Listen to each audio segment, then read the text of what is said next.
Good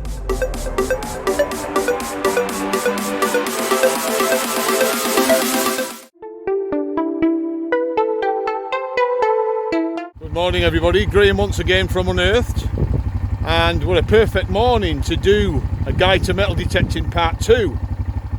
We did part 1 a couple of weeks ago, and you'll see part 1 now showing above here.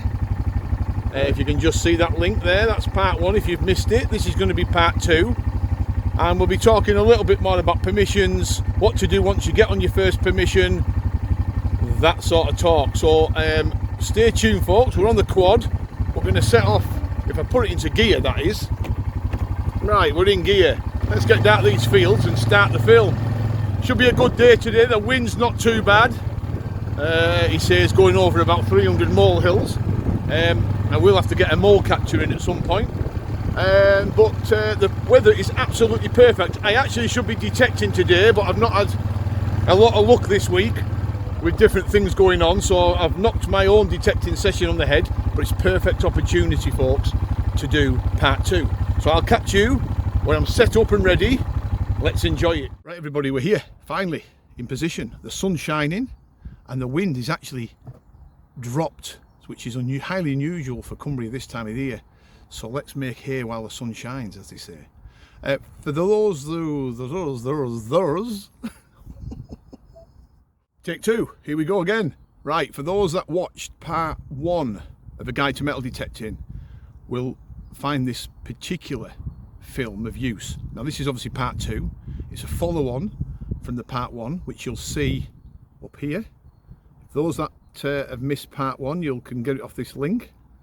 There you go. But you've got your permissions in place, you've got your machines, you've got your equipment. We looked at the equipment side of it, so we've covered that. When you get the permission for the first time, people are apprehensive where to start. I'm hoping that this film will hopefully take you through that stage of getting over them initial nerves, what to do next, and enjoy, really enjoy your outdoors. If the sun's shining like it is today, you'll have a particularly good experience. I'm hoping this will be of great use to the people that are coming into the hobby, but also people that have maybe been doing it 18 months, 2 years or whatever, and are still a little bit unsure how certain things work. So first off, you've got your permission, and we talked about on the first one, start small, don't look big, because looking big, everybody's been round the farms that have got 600 acres and historical sites nearby, and the farmers and landowners are probably sick to the back teeth of detectorists asking for permission. So always start small. So if you look at this particular field here, this is a paddock field about, well, I would say maybe 2 acres. Now a 2 acre paddock field will keep you quite busy for some time. This particular 2 acre field, this particular paddock is my own. This is one I own myself, along with the others above me. Now when I first started detecting on my own fields, which was a fantastic experience, what I did is I rushed around to see if there was any hot spots. There wasn't any hot spots, so after that I carefully gridded the fields and I found some really interesting stuff. In fact, probably about 10 yards just that way, I found a fantastic Charles I shilling in 2012, or maybe 2011, just on this little rise here. Now, the reason why I'm saying that is don't be put off by these small paddocks. They can be very lucrative. There have been field systems in the past. There's been lots of people farming this particular patch over the centuries, and it's no different up and down the country. So don't be put off by small paddocks like this. Always, if you're given the opportunity to detect them, go for it. Now, the rule of thumb will always be, just take your time. Start at the entrance of the gate, work your way down, just row back and forth. It's only going to be, like I said, a couple of acre fields, but if you go nice and slow, you're going to get a really good feel if these fields actually hold anything of note and interest. Now, I've seen a lot of people, they'll come into a place like this, they'll give it a once over with the detector and they'll walk straight out, leaving behind potentially really good finds. And then a proper seasoned detectorist may come along, and the farmer or landowner may have said, well, we've had detectorists on here in the past. He goes on, knows the score, and finds a shed load of coins and artifacts. Now, the best way to do it is always go nice and slow. Now, this is a little bit of a contentious issue, folks. It really is, and I'm going to have to get it out there. I'm seeing a lot of people with really bad technique. Now, these aren't necessarily new detectorists. You know, I've seen people with 40 years experience have the worst technique on the planet. They still find things because they cover that much ground, and inevitably, eventually, their coil will touch that bit of ground and there'll be a find underneath it, a coin or an artifact. So as long as they continue to find, even with poor technique, they're still happy because they're finding things. But they would find so much more if they slowed right down and had the coil right onto the soil. Now, the problem I've got is I'm seeing too many people swinging the detectors and going up at the sides like this. Just like that. Just like on the technique video we did a few weeks ago. They're just lifting the coil at the end of the sweep. Just lifting the coil, and they're missing so much ground. Now, the problem we've got is, A, it's rude to go up to somebody, say on our organised digs at Unearthed. I see a lot of bad techniques on those digs from people. Friends of mine, really good friends of mine with poor technique. Now, is it my place to go up to these people and say, listen, your technique's all wrong, because it sounds patronising and it could actually cause a little bit of friction. So I'm hoping that maybe somebody will watch this video and the penny will drop without me going up to people and say, listen, I think you should do this. We're also finding, or I'm finding, people are not using the coils on the floor. They're not scouring the ground with the coils. They're lifting the coils off too high. They're almost frightened of scraping that coil on the grass or the soil.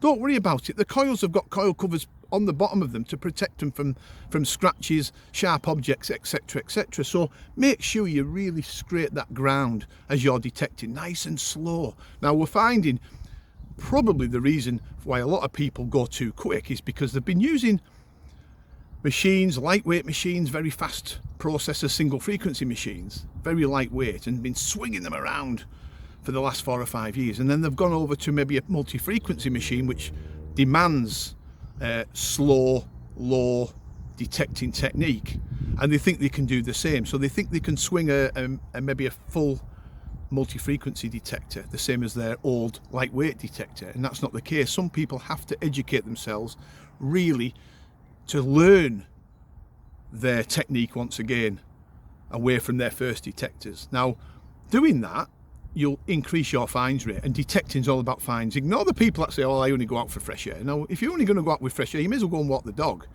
Metal detectorists are in it for finds. They love discovering historic finds, coins and artifacts. So that's what it's all about. So you maximise your chances of finding things. Go nice and slow. Get your technique right. Get your technique right. So we're going to show some demonstrations of different things, how to dig holes, what to do when you've dug a hole, that sort of thing. And I'm hoping that this will help you as a detectorist. So let's just catch up now on some hole digging the correct way and what to do when you're on a farm for the first time, because this is crucial, really is crucial. So folks, give me 1 second and I'll be straight back. So we're now detecting on our paddock field. We're going nice and slow. The technique's right. We've got a target. We've just dug a 3-sided hole. So we've gone across here, across the side, and across there. There's the 3 sides, and we've left the flap or the sod intact. So it's actually attached still to the grass. Now you're going to wonder, what the hell is all these? What's all this going on? Right, so you've got your farm for the first time. You want to make an impression to that farmer, because believe me, after you've gone, the landowners and farmers will wander around on the fields that you've just detected on.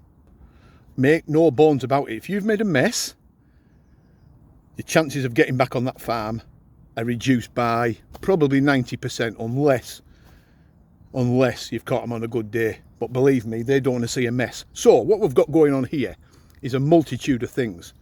We've got the pinpoint probe, as we talked about in the last film. Got your gloves. What we've got going on here is interesting. So we've done a 3-sided plug, so the plug's still attached. So when you turn that back over and stamp it down, everything's in place still. We've also got a bit of tarpaulin sheet. Now, the reason why we've got tarpaulin sheet is because when you've got a target, right, and you've got your pinpoint probe and you've located the target, and you're digging out the soil to get to the target gently, rather than using your spade, you've got your digging implement and you're just tossing out the soil to locate the object. Rather than putting it on bare earth, that leaves a bit of a stain and a mess, put it on a tarpaulin sheet or a bit of fabric. Now, the reason why I like this is because it's clean, it's tidy, and if the farmers actually come across to see how you're getting on detecting, and they see you with this sheet out, they're going to think, you know, this guy, you know, this person, this lady is conscientious enough to do that. The trust levels and then growing.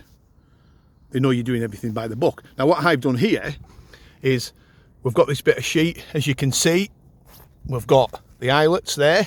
Now, on a windy day, these sheets do blow if you're not quick enough to put the soil on or the sod on. So what I use is these little plastic, fantastic actually. I'm going to see if we can put some links up for these, but these are great, actually great markers, these little plastic pins. And what I do is just stick it in the eye hole, drop it down.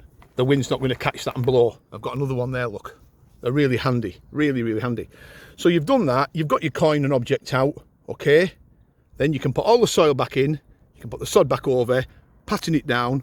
Now what we'll do in a minute is I'll put it all back together, we'll take that away, and we'll have a look at how it looks. Now, before I do that, you're going to say, what's he got this plastic shoehorn looking object for? Now, the reason is, and don't kill me for it, but a lot of digging tools, stainless steel ones, mild steel, sharp objects, I'm finding people are sticking them in the hole, they're digging away, and sometimes they're scraping or hitting the object. I'm just trialing this, I'm trialing it, folks, so don't beat me up too much. But what I like about this, it's plastic, it's blunt, it's not going to damage any objects, and it's dead easy to dig with, as you can see. As I'm taking the soil out, trying to locate the object just down the sides, just digging away nicely, rather than sticking in a sharp object. Now, goes against the grain a little bit, because I sell, putting me Unearthed hat back on, a lot of digging tools. And what I'm saying is, to avoid any unnecessary sharp and damaging or damage to the coins and artifacts, these things are absolutely brilliant. And they also come with a leather holster as well. So there you go, folks. I'll get more information on these nearer the time, maybe in a couple of days, a couple of weeks or whatever. But it's handy if you don't want to hit a coin or object. So now let's have a look, after I've found the coin and object, what it looks like when I've put all this away.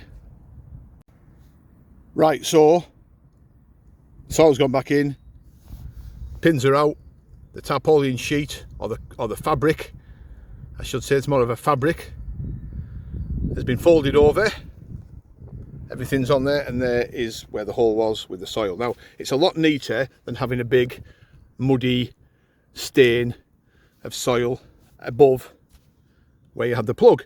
In a couple of days that will be just completely invisible. So it gives you an idea how neat you can leave. I mean, you can still, of course, people are going to say, well, you can still see the hole, of course. You can still see roughly where I've actually dug, but it's a lot neater than it would have been if there was just bare soil going on grass. So that's one example of how to dig your holes, to make it neat, to make an impression on the landowners. What I'm going to talk about next is at the end of the session, good or bad, go back to the farm and have the discussion about how the day's gone. That's going to be next. Right, everybody, we're back. So you've seen the little demonstration on how to do a really neat hole on your new permission to make that impression on your new landowner or your new farmer, so he doesn't see any mess, any mud stains or anything like that. It's a really good tip, and a really good tip how to gain that trust up right from the start. Now, the trust thing needs to be built up, of course. He says putting his hand on the exhaust and burning his fingers, because this is the quad here in front of me. Let me put my hands there, folks. Keep out of mischief. The building up the trust is a gradual thing, and eventually what I'd like you to do is build up such a rapport with your landowners and farmers, you can talk to them like you talk to your best mate, first name terms. And that's the key, because a lot of farmers and landowners are really nice people, believe me. salt of the earth. And that's where I want you to get. So the next thing along that line of trust being built is, at the end of the day, when you finish detecting on your farm, is you're going to be tired, you've had a lot of fun, there's a little bit of confusion still going on because you don't really know how to get to grips with certain fields and things like that. That's just natural. Everything will come in time, like riding a bike. Always go back to the farm when you've finished at the end of the day or the afternoon or whenever it might be, even if you're out for a couple of hours, and just say thank you. Introduce yourself again. I'm the detectorist. I've been on the lower fields below your farm, for example, and I've had a really good time. Thank you very much for letting me on. It's been a pleasure, etc., etc. But then the crucial thing is to always show the landowners what you found, because remember, everything you find on these farms, it's owned by the landowner, unless you've got a 50-50 agreement in place. Everything that's on that farm and that you find is owned by the landowner. So it's in your best interest to make sure that you show all your coins, all your junk. Doesn't matter what you find, and just think, oh, I found cat. Show them absolutely everything that you've dug out the ground. So it shows you that you're cleaning up all the mess, the cans, the ring pulls, the bits of iron. Don't leave any iron strewn on the tops of the fields, folks, because that's one of the worst things you can do. Because the farmers know that's been dug up because they've never seen it there before. Take everything back and show willingness to give you coins and your artifacts, or ask if they want any of them. The children at the farm, if they've got any children, will be very, very interested. And it's a fantastic way of building up that relationship by giving the children coins that you found, Georgian coppers, Victorian pennies, whatever it's, sixpences, whatever it might be. Because believe me, you're going to find them in the future. So your collection's going to grow off the back of it naturally anyway. So don't be afraid to hand over some of your coins and artifacts if the farmer wants them, because it's a really good way of building up that trust. And of course, always say to the farmers, before you finish and you've done all that, talk about going back in the future. Because what he might do, he might actually open up and say, well, you know what, actually, to the left-hand side of the farm, I own all those fields. You can have a little wander in there. But always go by the farmer's recommendation. If he says to you, I only want you to go on that one field, you go on that one field. You don't stray off. I mean, there's so many over the years idiotic detectorists that have come onto farms and literally just blitzed field after field after field and deemed that there's not a great deal on there, and completely left and never ever gone back to the farmer to say, you know what, thanks very much for letting me on. And then the next person that goes asking for permission, the farmer's already soured and had a bad experience with the detectorist because of that behaviour. So you're less likely to get on because of their idiotic behaviour. So always go back, always make sure that you're polite. Don't go back absolutely can, which sounds ridiculous because you've been digging around in the mud all afternoon or all morning. But, just make yourself a little bit presentable, maybe take your detecting jacket off or whatever it might be, just to look a little bit like a human rather than a load of mud. So they're the really interesting and helpful tips that will make you a successful detectorist, but also will secure your permission on your farms. Now, if there's two of yous going and you've got a buddy or a friend or a mate or whatever you want to call it, the chances are that the farmers are probably, they're okay about a couple going on. If you start thinking about bringing 3s and 4s and 5s, that's when it becomes a problem. So always keep, if you can, just 2 or 3 of you maximum, because the farmers initially don't want large groups of people swanning all over the place. Now, if you do decide to buddy up with somebody and have a friend detecting partner, which is good, because sometimes you're a little bit lonely out in the fields, you like a little bit of banter, you like to show people what you're finding, and there's no better feeling of turning around with that hammered silver coin for the first time and saying to your mate, hey Gaz, look at this, I've just found it. It's a little bit of interaction, it's a little bit of striking up that conversation about detecting, and you're sharing that first find with your mate that hasn't been seen the day of light for maybe 600 years. Now, what I've started doing recently, folks, is this. I've been carrying around one of these. Now, my mobile phone, I turn it off because sometimes these mobile phones can interfere with your detector like a lot of people experience. You can put it on flight mode, have it in your pocket, happy days. But just for examples, these walkie-talkies are really handy. You can clip them on to your belt. If your mate is maybe, I don't know, 3 or 4 acres south of you where you're detecting, for example, and you can't shout him over to say you've just found a coin or an artifact, 4. Turn on your walkie-talkie. Hey Gaz, just found a fantastic hammered coin. Within seconds, he's going to receive that over his walkie-talkie and either come over to see you, or he's actually going to hear it and respond and say fantastic. He might be saying to you, Graham, come over here mate, because I'm finding stuff. You're not finding a lot there because I'm not seeing you digging. You know, it's that sort of reaction, it's that sort of interaction. They're really, really handy. Let me turn it off before I forget. It's really handy for keeping in touch periodically with somebody, rather than getting your mobile phone out and then dialing and waiting for it to ring and all that kind of, and then they're stumbling around in the pockets for their mobile phones. Them walkie-talkies are fantastic. So it might just be a handy hint and tip for people that want just to keep in touch with their detecting partner if they're on a large farm and they're wandering around in different fields from each other. We're going to do a part 3 because I think these are crucial to get the information out there for new detectorists and people that have maybe been doing the hobby for 2 or 3 years. Feel free folks to leave a comment or two, because it's always nice to respond. Now I have been responding, I try to respond to every single comment, and I usually say thanks for watching, Ian, James, or whoever it may be, but I did get a bit of flack for saying to somebody, thank you very much for watching, Jim. He found that not good enough. This is a weird world we live in, folks. You respond with a very civil and courteous message, and this gentleman spits his dummy out because he didn't think it was kind enough. There you go, folks. That's a weird world we live in. Crazy, crazy. Too many snowflakes for me, unfortunately. Right, folks, keep watching. The next film will probably be next week.